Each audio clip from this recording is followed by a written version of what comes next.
9 நேற்று பிரம்மாண்டமாக துவங்கியது. மொத்தம் 20 போட்டியாளர்கள் பிக் பாஸ் வீட்டிற்குள் களமிறங்கியுள்ளனர். வீட்டிற்குள் செல்வதற்கு முன்பே சிவப்பு பேட்ச், நீலம் பேட்ச் என போட்டியாளர்களுக்கு அவர்களுக்கு பிடித்த நிறங்களை தேர்ந்தெடுத்தனர்.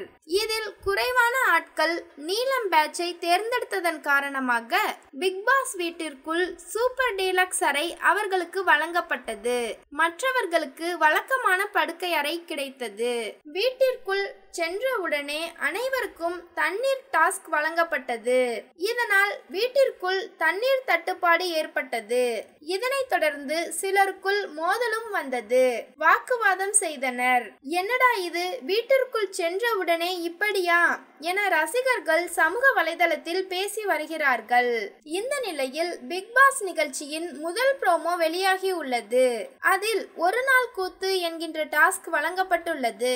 இவரால் ஒரு நாள் தான் தாக்கு பிடிக்க முடியும், அதற்கு மேல் இவரால் ஒன்றுமே பண்ண முடியாது என நீங்கள் எண்ணும் நபரை போட்டியாளராக தேர்ந்தெடுக்க வேண்டும் என பிக் பாஸ் கூறியுள்ளார். அதன்படி போட்டியாளர்கள் தங்களது கருத்துக்களை கூறி ஒருவரை ஒருவர் தேர்வு செய்கின்றனர். ஒருவேளை இப்படி ஒரு டாஸ்க் வைத்து அதிலிருந்து அதிக வாக்குகளை பெறும் நபர் முதல் நாளே எலிமினேட் செய்யப்படுவாரா அல்லது வேறு ஏதாவது ட்விஸ்ட் இருக்குமா என்பதை நாம் பொறுத்திருந்து பார்க்க வேண்டும்.